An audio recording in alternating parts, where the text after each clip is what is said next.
여러분 오늘도 잘 견디고 계십니까? 김명준의 뉴스파이터입니다. 또 끔찍한 참사가 벌어졌습니다.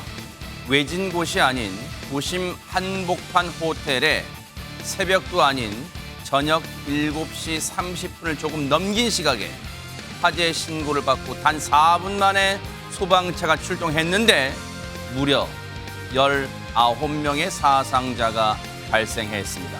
그중 2명은 소방당국이 설치한 에어매트에 뛰어내렸는데 목숨을 잃었고요. 호텔의 스프링클러는 작동하지 않은 게 아니라 아예 없었습니다. 의문이 꼬리에 꼬리를 잇는 부천 호텔 화재 참사. 8월 23일 금요일 김명준의 뉴스파이터에서 잠시 뒤에 짚어보도록 하겠습니다.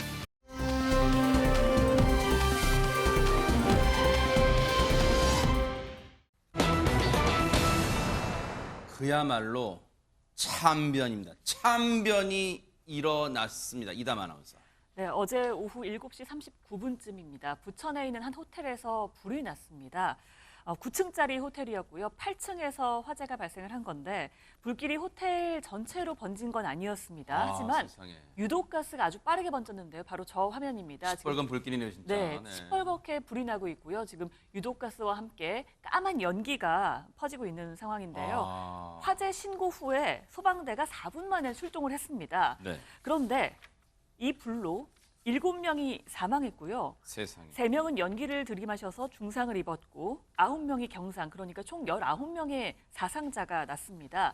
내부에 유독가스가 아주 빠르게 번졌다고 하는데요. 네. 이날 사상자 대부분은요. 발화 지점에서 가까운 호텔 8층과 9층, 객실 내부 그리고 계단, 복도에서 발견된 것으로 파악이 됐습니다. 사상자 대부분이 밀집된 근거리에서 지금 다 발견됐다는 게 지금 이 특징입니다. 이번 참변에. 그런데 이번 이 화재 참사에서 가까스로 목숨을 건진 분 얘기 좀 들어보시고 이어가 보도록 하겠습니다. 아니 저는 밖에 운동 중이었고 그 방에 있던 지인이 불이 난 것 같다 하길래 와서 보니까 무슨 소방차하고 소방관들이 올라가시더라고요.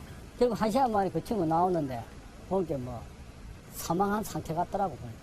어떻게 하면 되느냐, 빨리 탈출해야 된다, 뭐 숨을 쉬기 힘들다. 그래서 수건에다 물을 적셔서 입을 가리고 해라 그랬는데 그 뒤부터 전화가 안 됐어요. 저희 29살 딸을 잃었습니다. 아이는 7시 40 몇 분에 저한테 전화가 왔어요. 엄마, 내가 묵고 있는 곳에 불이 났어. 엄마, 더 이상 전화를 할 수가 없어.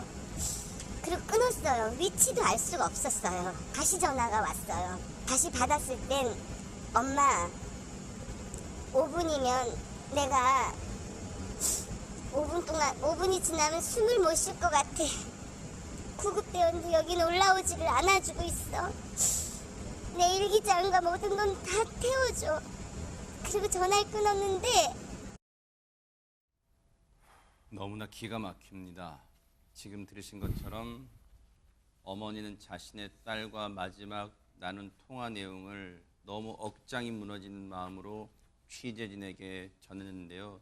그 마지막 통화에서 그 불길, 시꺼먼 이 시뻘건 불길에 갇혀있던 딸은 마지막 저렇게 이 외마디 엄마에게 정말 하소연하면서 자신의 얘기를 전했습니다. 그런데요, 이 참사 때, 이 참변 때 안진용 기자님, 소방당국이 보통 화재 현장 가면 고층 건물에서 보통 이제 이 뛰어내리신 분 구조를 하기 위해서 에어매트를 설치를 해 놓잖아요. 근데 그 에어매트에 뭔가 문제가 있었다는 얘기가 들려요. 네, 호텔 내부는 이미 연기로 가득 찼기 때문에 계단이나 엘리베이터를 이용할 수 없었습니다. 이때 8층에 있던 투숙객 2명은 결국 에어매트 위로 뛰어내렸는데 문제는 2사람 모두 사망했다는 겁니다. 아니 어쩌다가요, 세상에. 일단 이 에어매트는 10층 높이에서 뛰어내려도 살 수 있게 제작됐다고 하는데 가로 7.5m, 세로 4.5m, 높이 3m 정도의 크기였습니다.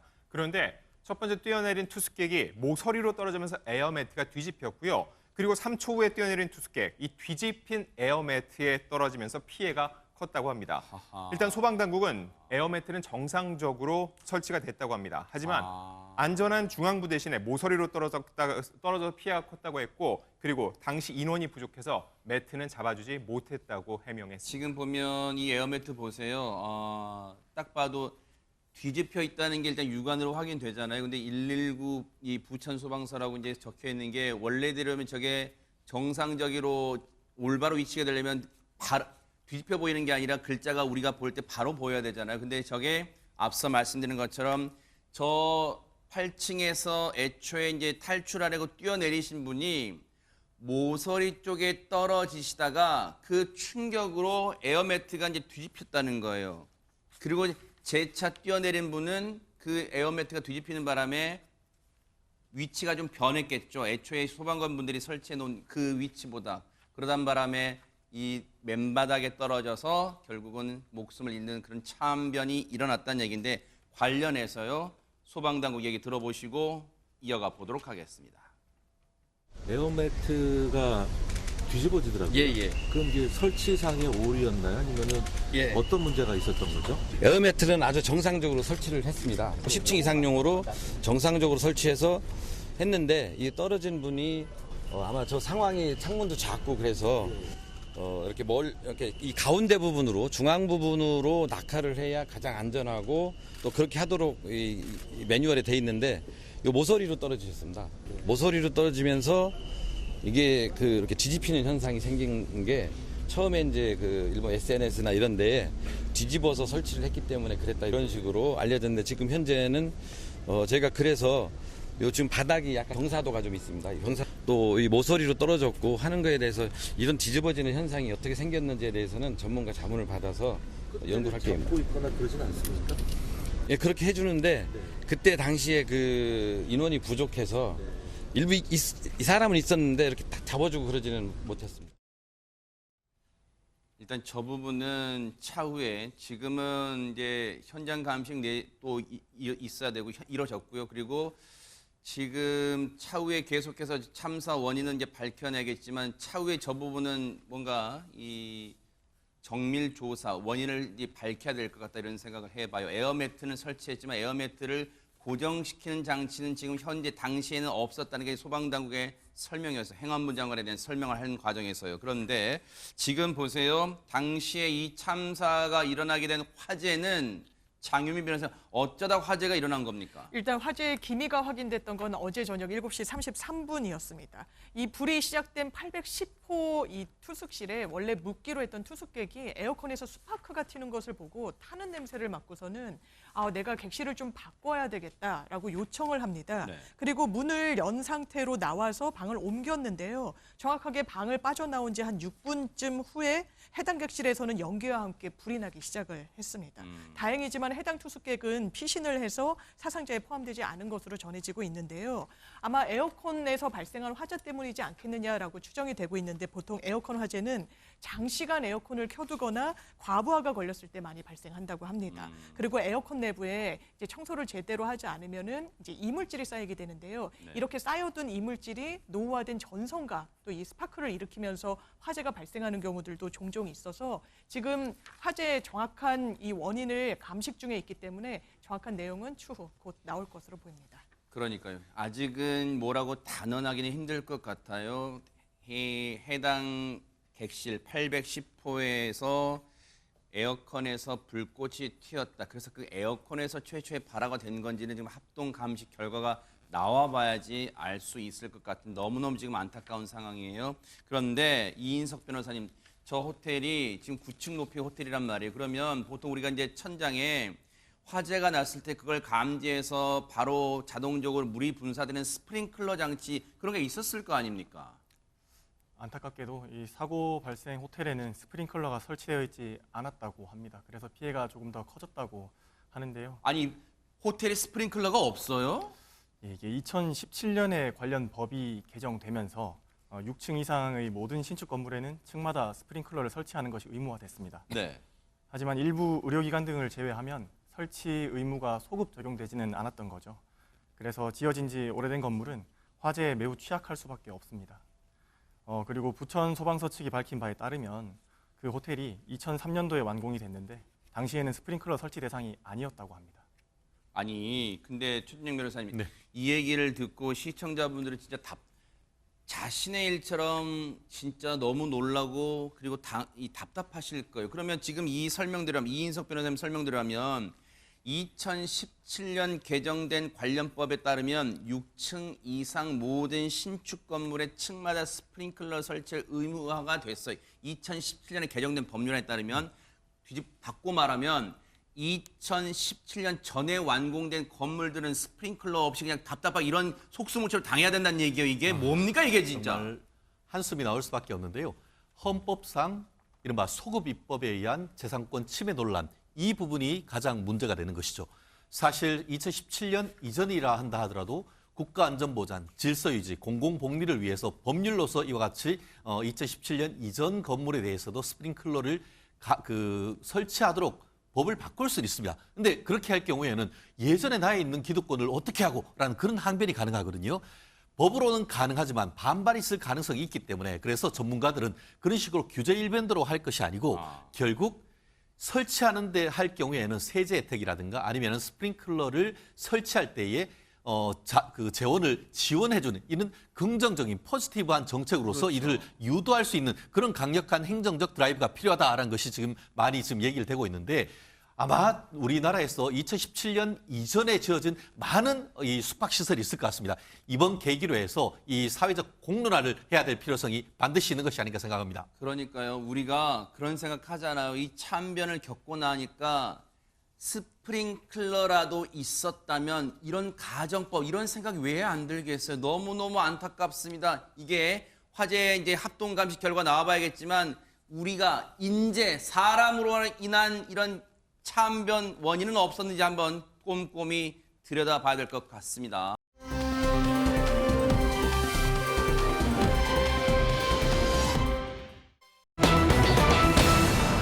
어쩌다가 우리나라가요. 여러분, 폭탄 테러 이런 거 영화에서나 보던 건 줄 알았죠? 그런데 그게 아니었습니다. 안진용 기자님. 일단 시킨 적이 없는 택배가 도착했다. 함부로 뜯어보면 안 되겠죠. 근데 이번 사례는 뜯지 않아도 굉장히 위험한 택배였습니다. 바로 어제 광주의 한 치과에서 벌어진 아찔한 일인데 일단 영상 보면서 설명드리겠습니다. 네네. 모자를 쓴 한 남성이 택배 상자를 감싸 안고 병원 복도를 걸어가는데 네. 잠시 후 이 남성 택배 배송을 마친 건지 저렇게 빈손으로 건물 밖으로 나왔습니다. 네. 자, 그런데 이 남성이 떠난 뒤 병원 안은 아수라장으로 변했는데 자, 지금 보시는 것처럼 소파는 옆으로 넘어져 있고 천장과 어머나. 조명마저 뜯겨진 모습입니다. 어머나. 게다가 바닥에는 산산조각난 유리 파편들이 가득한데요. 바로 아까 배송된 택배 박스가 폭발했기 때문입니다. 보세요. 진짜 아수라장이 됐어요. 지금 저기 보세요. 저기 앞서 이 모자를 깊이 눌러 쓴 남자가 가지고 왔던 저 상자에 이다만 원, 대체 뭐가 들었길래 저런 상황이 된 겁니까? 조금 전에 보신 사진이 보시면은 거의 재가 돼 있고 뭔가 까맣게 타 있잖아요. 네. 부탄가스 4개와 인화 물질이 들어 있었다고 합니다. 세상에. 한마디로 폭발할 수 있는 물질이었던 거죠. 영상 속의 남성은요, 마치 택배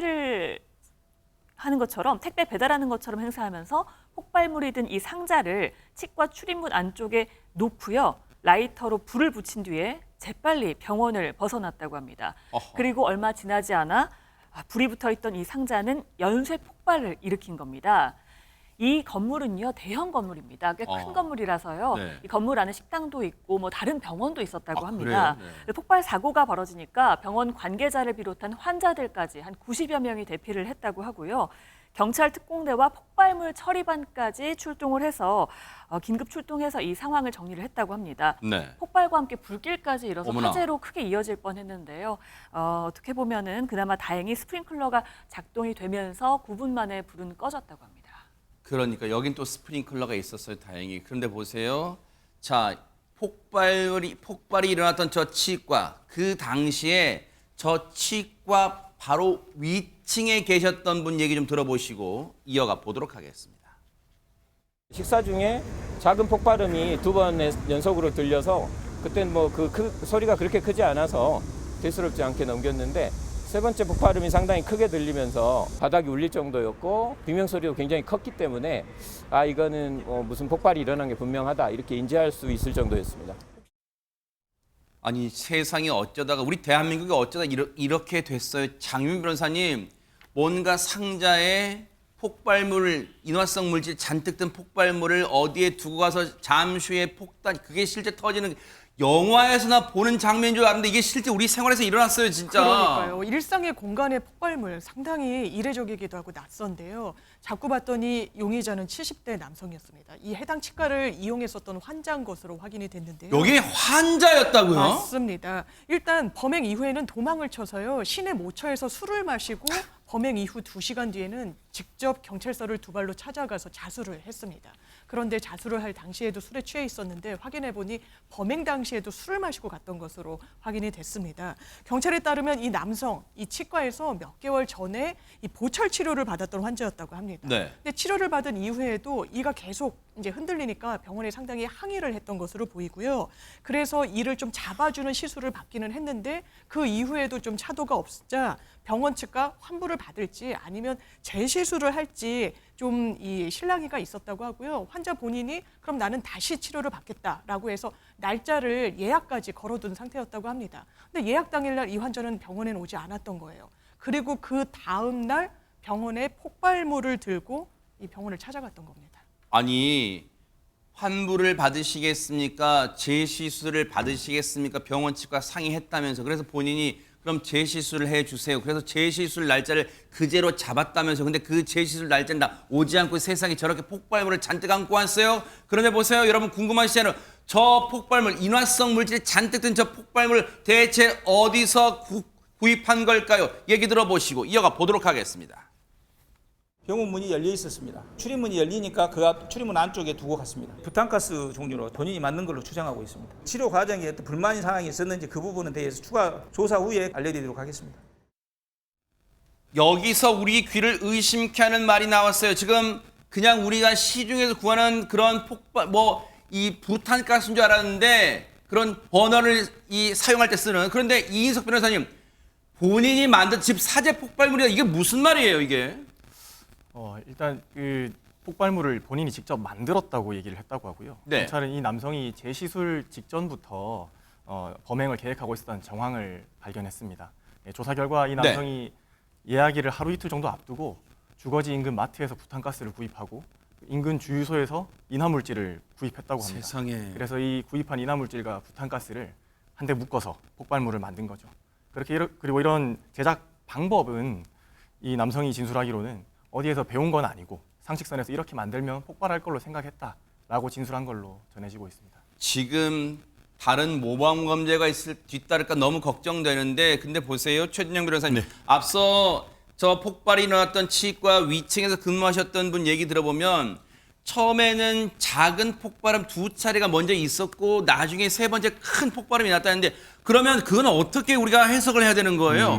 결국은 지금 현장 보존을 해봤더니만 우리 부탄가스통이 4개가 있었다는 것 아닙니까? 아하. 결국 현장에 있었던 사람들은 뻥뻥뻥, 3번째는 굉장히 크게 터졌다는 것이니까 4개 중에 3개 정도는 폭발한 것이 아닌가 하는 그런 생각을 가지게 됩니다. 네. 사실 지금 현재의 그 현행범 내지 긴급 체포했는 것은 현주 건조물 방화 혐의로 지금 입건을 했다고 나오는데, 사실 형법적으로 조금 더 상세하게 얘기한다고 하면은 그것뿐만 아니고 플러스 폭발물 사용죄 내지 폭발성 물건 파열죄로 처벌할 가능성이 있습니다. 그게 뭐냐면은 폭발물 파열죄 같은 사용죄 같은 경우에는 사실 살인죄보다 법정형이 높습니다. 사형, 무기 또는 7년 이상의 유기징역인데 결국 기존에 2012년에 그 서울역하고 강남 고속버스 터미널 물품 보관함에 이렇게 그 부탄가스통하고 거기에 화약을 해서 뻥 터뜨렸던 사항이 기소가 됐는데, 이거를 경찰에서 검찰 같은 경우에는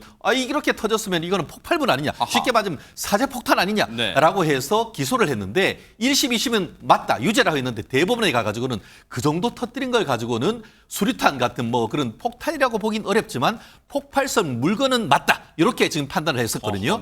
이번 같은 경우에는 근데 이게 그 보면은 인화성 물질 플러스 이게 4개의 부탄가스가 터져서 아래층 위층이 뒤흔들릴 정도의 어떤 폭발이 있다고 하면은 이것은 단순한 폭발성 물건을 넘어서 폭발물 사용죄가 될 가능성이 높고 그것은 법정형이 굉장히 높습니다. 네. 그렇기 때문에 이 사안에 있어 가지고는 경찰이 현장에 대한 사실관계와 더불어서 법률 적용함에 있어서 면밀한 어떤 조사를 거쳐서 현재에 있는 현주건조물 방어를 넘어서 네. 폭발물 사용죄 내지 폭발성 물건 파열죄까지도 적용하는 방법 나름대로 강구해야 되는 것이 아닌가 생각합니다.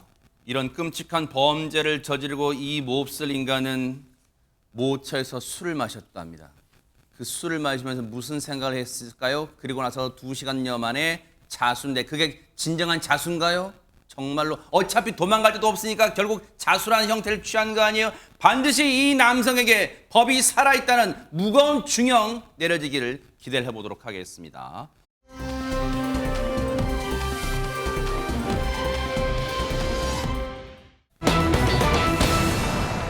제목부터 섬뜩하고 오싹합니다. 대체 무슨 일이 있었던 걸까요? 이담 아나운서. 네, 경기도 양주시에 있는 한 가정집에서 벌어진 일입니다. 이 집 안에서요, 지난 5월에 한 50대 남성이 방 안에서 숨진 채 발견이 됐습니다. 아이고. 그 이후에 경찰에 붙잡힌 건 40대 여성과 10대 여성, 10대 남성입니다. 그러니까 여학생, 남학생이겠죠. 네. 그런데 이 40대 여성은 엄마고요. 10대 여성과 남성은 딸, 아들입니다. 그러니까 한 가족이죠. 네. 이 한 가족이 아빠를 상대로 범행을 저지른 겁니다. 이게 무슨 말이에요, 이게? 그러니 믿어지지가 않습니다. 이 아버지를요, 엄마와 딸이 무려 엿새 동안 수백 회에 걸쳐서 집단 폭행을 가했습니다. 세상에. 그래서 사망에 이르게 했고요. 10대인 아들 역시 직간접적으로 이 일에 가담을 했다는 겁니다.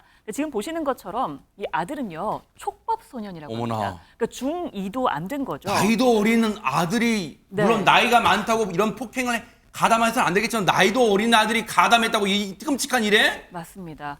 이렇게 폭행에 가담을 직간접적으로 했다고 하고요. 부부는 이혼한 사이여서 이제 아내에게는 전 남편이었던 거죠. 허허. 전 남편을 상대로 이렇게 한 거고요. 결국 엄마와 딸은 구속 기소됐습니다. 아니 듣고도 도저히 믿기지가 않아요. 너무 경악스럽습니다. 안진용 기자님, 어떻게 자신의 전 남편 그리고 아이들, 저 아이들한테는 자신의 아빠를 상대로 이런 가족이 아빠를 상대로 이렇게 무차별적인 이 끔찍한 범행을 할 수가 있어요.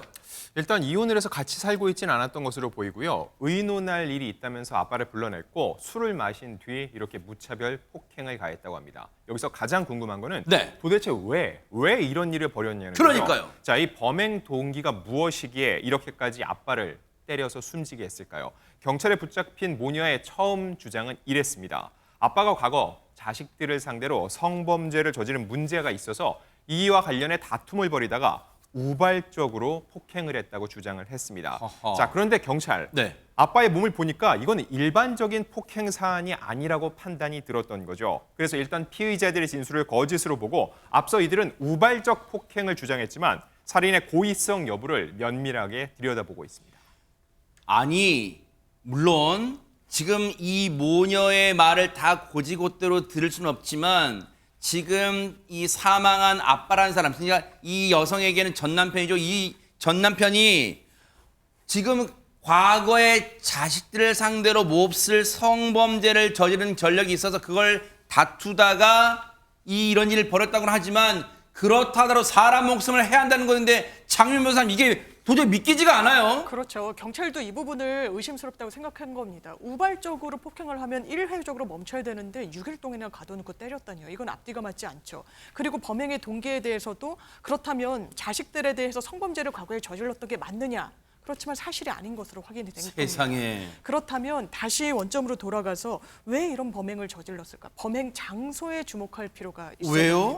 왜냐하면 이 경기도 양주의 주택이라고 말씀을 드렸었잖아요. 네. 그런데 이 가족들이 원래 살던 집이 아니라 집주인은 따로 있었는데 어? 한 무속인이었습니다. 허허. 그래서 이 사망한 아빠 그리고 엄마, 딸, 아들 2017년도부터 무속 신앙에 완전히 빠져서 이 무속인의 집에서 얹혀서 사는 그런 네. 상황이었는데요. 이 무속인은 그러면 이번 범행과는 완전히 무관할까요? 경찰도 이 부분에 한번 집중을 했던 것으로 보입니다.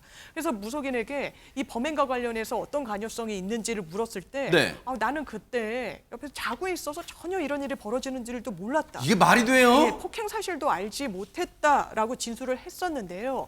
추궁 끝에 경찰이 확인한 사실은 이 무속인 역시 직접적인 이 범행에 가담을 했던 것으로 확인이 됐고요. 그러면 그렇죠, 세상에. 그렇습니다. 그래서 이 무속인 역시 구속 상태에서 재판에 넘겨졌습니다. 아니 도저히 이게요 들으면서도 이해가 안 되는 부분이 너무 많아. 이인석 변호사님, 일단 범행이 일어난 장소가 이 가족들이 원래 살던 집도 아니고 무속인의 집이었고 결국 무속인도 범행 가담했다고. 아니 그 진술을 경찰이 곧도를 믿을 거라고 이 무속인은 생각했을까요, 세상에? 그렇게 믿기 어렵죠. 그리고 경찰이 결국은 조사를 해내서 이 굿 비용을, 모녀가 아빠에게 굿 비용을 요구했는데 남편이 이를 거부하니까 폭행해서 사망에 이르게 했다는 사실을 확인을 했습니다. 세상에. 지금 굿을 해야 되는데 지금 무속인의 집에서 몇 년째 이제 기거를 했다는 거예요. 그런데 보세요. 굿을 해야 되는데 이 진술도 과연 믿을 수 있을지 좀 들여다봐야겠지만 굿을 해야 되는데 지금 사망한 남편, 이 아버지가 굿 비용을 주지 않아서 이런 범행을 했다. 그러면 이담 아나운서, 이제야 뭔가 좀 금전적인 이 갈등, 그리고 이 무리한 요구를 하다가 들어주지 않으니까 범행을 이렇게 했다. 뭔가 조금 이제 퍼즐이 맞춰지는 것 같다, 이런 생각도 듭니다. 네, 그 무속인과 모녀는요, 결국 강도살인 혐의로 검찰에 송치가 됐고요. 아하. 어제 의정부 지방법원에서 이제 첫 공판이 있었습니다. 검찰이 밝힌 바에 따라서 제가 내용을 좀 설명을 해드릴게요. 네네. 아까 굿 비용을 요구했다고 했잖아요, 아버지에게. 그 굿이라는 게요, 결국 이 자녀에게 신내림이 있을 수 있는데 그걸 막기 위한 신누름굿을 해야 한다. 그러니까 자녀가 신내림을 막기 위해서 아버지한테 그런 걸 요구를 한 거죠. 아하. 굿 비용을 달라. 그런데 아버지가 말을 듣지 않으니까 아들이, 아까 촉법소년이라고 했잖아요. 네네. 이 아들이 들린 척을 하는 쇼를 하자라면서 돈을 뺏자고 공모를 합니다. 아들과 함께, 아들을 이용해서요. 또 이 아버지가 심지어 자녀들을 성추행했다라고 이제 거짓 자백을 하도록 해서 그걸 받아내는 식으로 궁지에 몰았습니다. 아하. 그러면서 엿새에 걸쳐서 무려 534번, 그러니까 534회의 폭행이 이루어졌고요. 이로써 아버지가 사망을 하게 됩니다. 굿 비용을 마련하기 위해서 한마디로 이 무속인에게 심리적으로 지배를 받고 있는 상태의 피해자를 상대로 범행을 저질렀다라고 검찰은 밝혔습니다. 아니 그러면 지금 보세요. 이 사건 전말을 들어보니까 저 무속인이 정말 일단 물론 범행을 직접적으로 저 남편, 전 남편과 아버지에게 범행을 한 일가족, 이 아내와 나머지 자녀도 정말 몹쓸 짓을 했지만 저 굿비용 마련하라고 뭔가 시키고 이 범행을 뒤에서 조정했다는 게 무속인 정말 몹쓸 인간이네요, 진짜. 그렇습니다. 지금 그 뒤에 있던 무속인 그리고 실행했던 엄마와 딸 같은 경우에는 이 검찰이 재판에 넘긴 죄명이 강도 살인입니다. 그런데 어제 첫 재판에서 했는 것이 때려서 사망에 이르게 한 것은 맞다. 한마디로 폭행치상은 맞지만 돈을 뺏기 위한 목적이나 사람을 살해할 의도는 없다라고 하면서 강도 살인 자체는 부인했다라고 지금 보이는 것 같은데요. 지금 일주일에 걸쳐서 감금한 다음에 543회 내지 534회를 폭행했다. 우리가 통상의 상식으로서는 납득할 수 없는 그런 범행임에 틀림없는 것 같습니다. 그리고 아무리 성인의 남성이라 하더라도 500회 넘는 정도를 이 건강한 그 성인과 어떻게 보면은 그 엄마와 아들, 딸이 때렸다고 하면 그 정도는 사람이 죽을 것이라는 것을 충분히 예측할 수도 있었던 것이죠. 네. 그렇기 때문에 확정적 살인의 고의를 뿐만 아니고 미필적 살인의 고의는 충분히 인정되기 때문에 아마 강도 살인이라는 혐의로 했는 것이고, 더불어서 왜 이렇게 그 사람을 사망에 이르겠냐 했더니 전후 사망을 봤더니만 얘기한 것처럼 굿비용, 신누름 굿을 하기 위해서, 그리고 그 돈도 상당히 많았을 것인데 그 돈을 아버지한테로 받아내기 위해서 했다라는 것은 그 자체가 돈을 목적으로 사람을 살해했기 때문에 그게 바로 강도 살인이죠. 그런데 그것을 지금 딱 잡아떼면서 아니다라고 할 경우에 결국 부인할 수 있습니다. 하지만 그 부분이 인정되면은 사실 단순 살인죄보다 강도 살인죄는 유기징역형 자체가 없습니다. 그래요? 사형 또는 무기징역이라고 되어 있기 때문에 네. 이것을 시킨 사람, 실행한 이 그 전 부인, 엄벌이 불가피한 것이 아닌가 생각을 합니다. 너무나 폐륜 범죄고 경악스러운 범죄의 그런 민낯을 봤습니다. 너무너무 충격적이었습니다.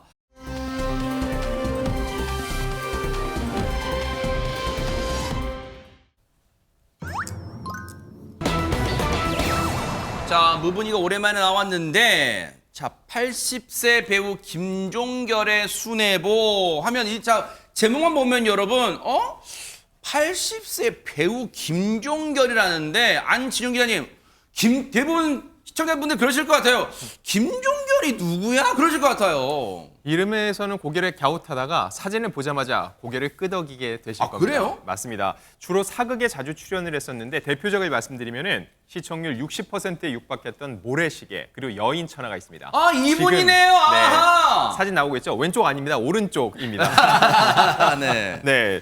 연세대 수학과를 졸업할 정도로 공부를 굉장히 잘했는데 대박 사건. 1967년 TBS 공채로 데뷔했는데 지적인 이미지와 꽃미남 외모로 주목을 받았습니다. 70년대 초반부터 연기력을 인정받았고 네. 그래서 웬만한 인기 사극에는 정말 빼놓지 않고 출연을 했죠. 야. 주로 이 궁궐의 대신 역할을 맡아서 명품 조연이라는 타이틀까지 얻었는데 이 김종결 씨 지금만 봐도 얼굴이 선하죠. 근데 벌써 올해 80이 됐다고 합니다. 아니 진짜 지금 김종결 씨의 그 작품 활동 쭉 말씀해 주시니까 기억나는데 장윤 변호사님 제가 봤던 사극에서도 김종결 씨는 주로 이 칼을 빼는 무신보다는 그 왕에게 이게 뭔가 조언이 직언하고 고언을 하는 그 이 뭔가 이 정승의 그런 역할을 많이 맡았어요. 예, 약간 네. 지식인 느낌이 그렇죠, 있고 그렇죠, 네. 되게 좀 그런 그 엘리트 느낌이 있는 배우였어요. 연대 수학과 나와서 그런가 봐요. 네. 그럴 수 있어요. 네. 수학을 잘하시니까 더 그런 것 같은데요. 네. 사실 이 김종결 배우는요, 진짜 유명했던 게 저도 기억을 하고 있는데 큰 사업적인 성공으로 상당히 또 유명세를 떨치기도 했었습니다. 사업도 했어요. 예, 지금은 연예인들이 뭐 부업으로 여러 사업을 하는 경우들이 많지만요. 과거에는 그런 경우가 비교적 좀 드물었는데 네. 이 김종결 씨는 연예인 1호 외식 사업가이기도 합니다. 80년대부터 사업을 상당히 많이 했었거든요. 만두집, 커피숍, 도자기 판매 가게, 오락실 이렇게 5, 6개 가게들을 동시에 운영하기도 했었다고 하는데요. 사업 수완 좋았나 본데요. 굉장히 좋았거든요. 근데 불이 나서 그때 돈으로 한 6억 원 정도의 손해를 봤다라고 합니다. 어머나. 그래서 그때부터 집중한 게 93년도에 여의도의 생고기 전문점 주신정이라는 가게였던 겁니다. 아하. 저도 고깃집을 운영하신다는 걸 뉴스를 통해서 알고 있을 그래요? 정도였는데 이 가게가 좋은 식자재, 좋은 고기 그리고 직원들의 친절함으로 이 여의도에서 입소문이 상당히 나가지고요. 그야말로 대성공을 거뒀다고 하고요. 그리고 지금 보시는 것처럼 직접 김종결 씨가 뭐 서빙을 하기도 했고요. 심지어는 이 식당을 두고 음식점 창업의 교과서다 이런 평가가 진짜예요? 나올 정도였다고 네. 합니다. 그때 얼마나 벌었을까요? 근데 그 장사가 잘 됐으면 굉장히 돈을 많이 버셨대요. 그때 돈으로 하루에 1,000만 원에서 2,000만 원. 한 달이 아니라 하루예요? 하루에 지금 한 달에 벌어도 너무 큰 돈인데요. 사실 하루에 그 정도 돈을 벌었기 때문에 한 달 수익이 그냥 외제차 한 대를 쭉쭉 뽑을 어머나, 정도의 어머나, 수익을 어머나. 그 당시에 올렸다고 합니다. 야, 배우로도 선굵은 연기로 이제 사랑을 받았지만 요식 없이 식당 이 사장님으로도 정말 수완을 발휘한 김종결 씨. 그런데 그런 생각하실 거 아니에요? 근데 요즘 통 TV에서 못 보는 것 같은데 이유가 있었을까요? 한번 들어보시고 이어가 보도록 하겠습니다. 머리 다쳤어? 그럼 허리도 아프고 이런 계단 올라올 땐 어디 잡아야 돼. 조심하게 돼. 한 번 넘어지면 끝이야. 야 그러면은 너 좋아하는 수영해 인마 수영. 수영을 어떻게 하니? 한 팔을 못 쓰는데. 그거 빨리 고쳐야 돼 인마. 그냥 아유 불편하다 그러고 아유 허리야 그러고 죽을 때까지 가는 거야. 잘못하면. 내가 그러고 가만히 있겠니? 애쓰지. 그래? 애쓰는데 그렇게 배가 나왔냐? 나 그랬잖아. 말 그래. 먹냐? 못 먹어. 너 마누라 돌아가신 다음에 그러는 거 아니야? 아니 물론 그런 건 아니고. 너 혼자 잠 못 자냐? 뭐 잠을 못 자니? 상황. 아니 그런 놈도 있어. 근데 이제 저 혼자 견뎌야지. 견디고. 내가 또 새끼들 생각해. 조금 못 자는 모양이로구나. 아, 지금 보니까 오랜만에 이제 보는 반가운 얼굴 노주현 씨가 또 오랜 친구분이신가 봐요. 근데 이담 아나운서 지금 두 사람의 대화가 친구 대화라기보다는 수사 뭔가 조사실 취조하는 거예요. 너 요즘 잠 못 자냐? 야, 아니 잠 자. 너 요즘 뭐 운동 안 하냐? 배가 나왔냐? 뭐 해. 근데 뭐 이런 얘기 하는데 네. 뭔가 뭔가 이 김종결 씨에게 사업 안 좋아진 거 말고도 뭐 일이 있었나 봐요. 뭔가 노주현 씨가 안쓰러워하는 듯한 네네. 그런 느낌이 들죠. 김종결 씨의 아내분이 8년 전에 세상을 떠났다고 합니다. 아하. 아내와 8년 전에 이제 사별한 후에 혼자 살고 계시다고 하는데요. 8년 전에 폐암으로 아내가 먼저 떠났다고 하고요. 저분이 아내분이신가 보네요. 네, 아이고. 50년 전에 친구 소개로 만나서 이제 사랑을 하게 되고 또 결혼을 세상에. 하게 된 아내분이라고 합니다. 그 자녀들은 아버지 연세도 그렇고 또 혼자 좀 적적하게 지내시는 것 같고 아까 다치기도 하셨다 했잖아요. 네네. 그래서 합가를 제안했지만 거절했다고 아이고. 하십니다. 8년째 또 아내와 그 같이 살던 집에서 홀로 생활을 하고 계시는 건데 가구도 그대로 또 아내의 옷까지도 집에 그대로 아이고, 세상에. 두고 계신다고 해요. 아이고. 아내 물건 보면서 아내 생각도 나고 그래서 그냥 다 놔뒀다라고 이야기를 했는데요. 50년 가까이 같이 살았는데 어떻게 쉽게 있겠냐라고 하면서 그리움을 나타내기도 했습니다. 근데 딸이 이제 엄마 물건 좀 치우고 이래서 좀 잊고 좀 다시 좀 시작하라고 얘기를 했던 따님 모양이죠. 입장에 좀 그런 게 좀 안쓰럽다. 네, 아빠가 그런 게 네네. 그렇죠. 그런데 오히려 호통치면서 안 치우겠다고 얘기를 하셨던 모양이더라고요. 세상에. 그래서 매일 빼놓지 않고 하는 일도 아내의 사진이 들어있는 액자를 닦는 일이라고 합니다. 아내분이 쓰시던 가계부도 또 이렇게 좀 이렇게 또 꺼내 보시나 번씩 봐요. 이렇게 세상에 보시고요. 빼곡 금액도 네. 적혀 있네. 아이고 세상에. 여전히 8년 전에 아내를 먼저 하늘나라로 보냈는데 여전히 아내분을 잊지 못하시나 봐요. 그 마음 어떨까요? 진짜 한번 들어보시고 이어가 보도록 하겠습니다. 나 일일이 다 해줬어. 착하게 잘했어. 어느 정도였냐면 이해심이 많아가지고 간섭 한 번 안 했어. 그러니까 나로서는 최적의 와이프를 만난 건데 근데 그거에 대한 감사함을 내가 몰랐지. 내가 돈 번다는 데 대해서 너무 부담감을 내가 갖고 있었나 봐. 그러니까 돈 많이 벌었거든. 그런데도 생활비를 얼마로 정해놓고 그다음에 막 썼다 그러면 짜증부터 나는 거야. 근데 나중에 알고 보니까 애들한테 다 들어간 돈이야. 과외비니 뭐 이렇게.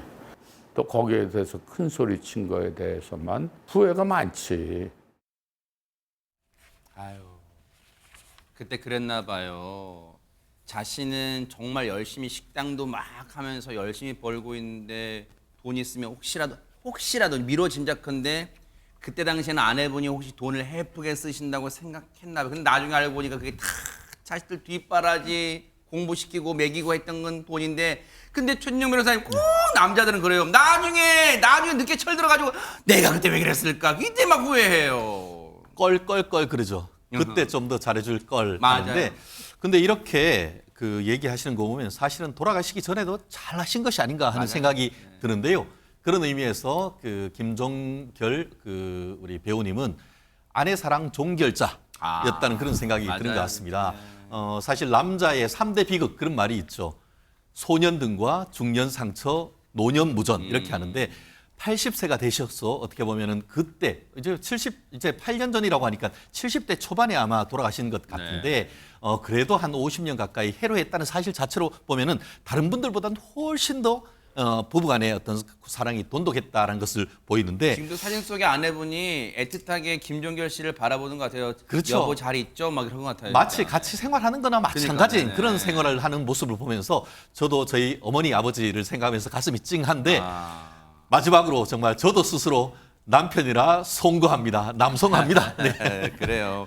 근데 이제 아내분을 생각하면 앞서도 얘기 잠깐 나왔지만 지금도 미안한 마음뿐이다 이런데 이인석 변호사님 그러면 앞서 뭐 잠깐 얘기 뭐 나왔습니다. 영상도 나왔습니다만 아내분을 추억하는 김종결 씨만의 뭐 독특한 방식 같은 게 있는지 궁금해요. 예, 김종결 씨가 사실 자녀들이 합가를 제안했을 때는 거절하긴 했지만 그 아내의 빈자리가 느껴지는 집에 사는 걸 굉장히 힘들어한다고 합니다. 그래서 아내가 늘 많이 생각나는데 하소연할 때도 없다고 하면서 아내가 떠난 후에는 아내의 사진을 보면서 그림을 그리기 시작했다고. 그래서 지금 사진 보면 지금 거의 그림 똑같이 그리네요 진짜. 어머.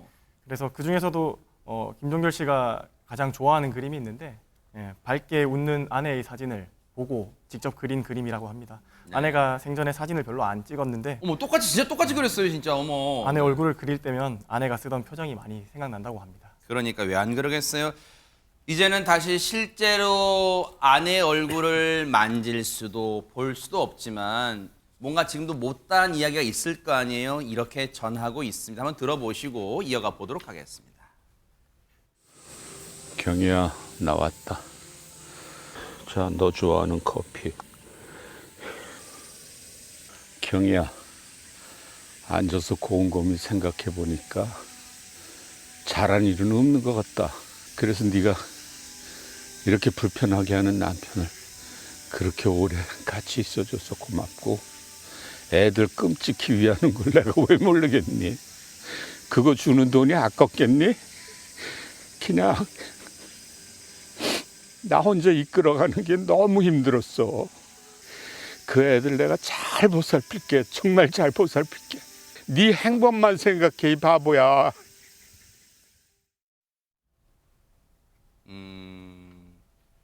8년이 지났지만 지금도 아내분이 묻힌 무덤의 앞에만 가면 뭔가 회한 그 마음을 지금도 갖고 계신가 봐요.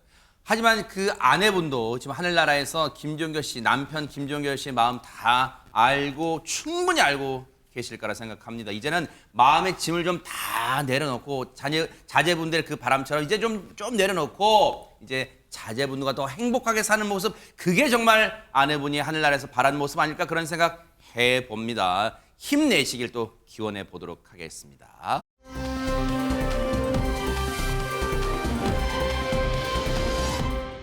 국내 소식 들려온 게 있어요. 지금 장유 변호사님. 그렇습니다. 최근 한 온라인 커뮤니티에 되게 재미있는 눈길을 끄는 제목의 글이 하나 올라왔는데요.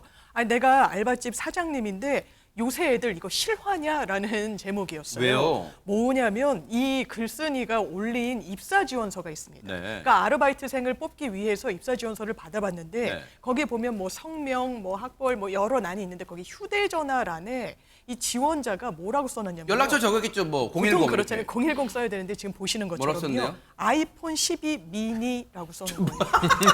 기종을 써놓은 거예요. 휴대폰 전화가 아니라.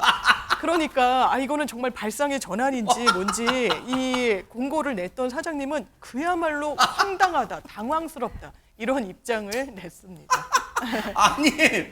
아니 예담 아나운서, 네. 저기 진짜 실화냐라고 진짜 말이 나오겠네. 이게 진짜 실화입니까 이게? 네, 실화입니다. 그래서 많은 누리꾼들이 보통은 이제 반응이 문해력 문제가 정말 심각하다 요즘 아이들이라고 얘기했는데요. 일부의 반응은 세상이 변한 거다라는 반응이 있었던 겁니다. 어허. 왜 그런 거냐면요. 아까 입사 지원서 잘 보시면 왼쪽에는 휴대폰, 오른쪽엔 전화번호라는 란이 따로 있거든요.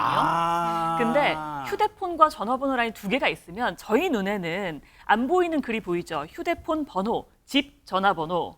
그런데 아이들은, 그러니까 지금 젊은 친구들은 집 전화가 없는 세대 아니겠습니까? 그러니까 전화번호 적는 란이 있는데 휴대폰 관련한 걸 뭘 또 하나 적으라고? 그러니까 아마 고민하다가 기종을 적은 것 같습니다. 실제로 이 입사 지원자는요, 2007년생이라고 합니다. 잠깐만, 2007년생 뭐 네. 대박 사건 2007년 몇 살이에요 지금? 그러니까 지금 뭐 17? 20살도 안 된 거죠. 17? 뭐 대박 사건. 네. 그러니까 이 아이에게는 전화번호라는 적는 란이 하나 있으니까 네. 옆에 있는 휴대폰에는 뭔가 다른 걸 또 적어야겠다라고 생각해서 기발하게 생각한 게 아닐까라는 생각이 야, 듭니다. 근데 지금 이담 아나운서의 설명 들으니까 이걸 뭐 문해력이 요즘 떨어져 이렇게 치부할 게 아니라 이분도 지금 고심했던 흔적이 역력해요. 지금 설명처럼. 휴대폰은 아이폰이고요. 집 전화번호는 없어요라고 적었을 것 같은데 그래도 뭔가 열심히 일하겠다는 자세가 뛰어난 거 아닌가, 그런 칭찬해줘야 되는가 그런 생각해 봅니다.